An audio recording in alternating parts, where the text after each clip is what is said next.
Hello, I'm John Treadgold for the Finance News Network, and joining me from the GPT Group is its CEO and Managing Director, Michael Cameron. Michael, welcome back to FNN. Hi John, great to be here. The GPT Group has just released its full year results. What was your profit and earnings per share, and how do they compare to the year before?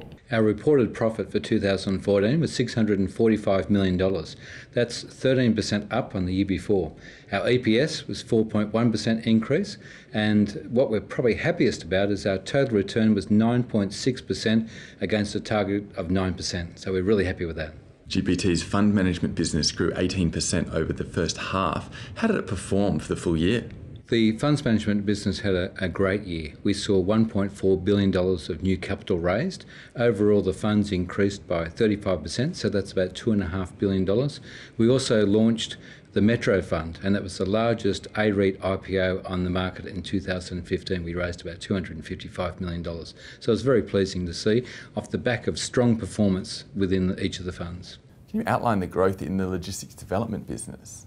The logistics business has really blossomed in the last year. We produced $181 million of product around Australia. This year, 2015, we're set to deliver $285 million, and we're left with about $100 million worth of land. And when that's converted to final product, that will deliver about $440 million.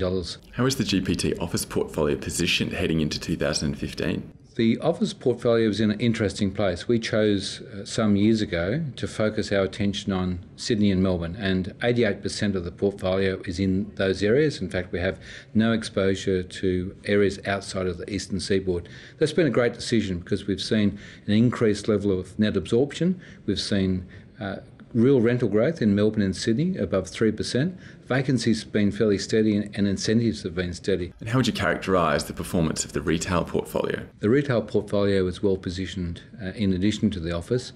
What we've seen is almost every key metric, there's been an improvement in the performance throughout 2014. That's sort of happened fairly quietly in the background. A few examples, we've got 3,700 stores across the portfolio. We've only got 36 vacancies. It's just staggering. We're also seeing about 4.2% growth in sales. And if I look at the latest data that's come through for January, that's now 7.3% growth year on year. So we're happy with where we're positioned, and the retail portfolio, which makes up about 50% of all of the assets across GPT, will really benefit from that strength. And GPT completed transactions near $2 billion in 2014. What were the highlights? We completed a number of transactions, $2 billion in total. We were very happy with what happened with the CPA acquisition. We came away from that bid with $1.1 billion worth of assets, and investors were delighted.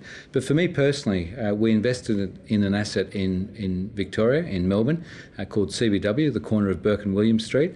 Half of that asset, which was worth $608 million, went onto our balance sheet. The other half went into a fund, and we were able to not only get the terrific returns off that asset, but we're also rewarded with funds management fees on top of that half. So the overall return for us is sensational.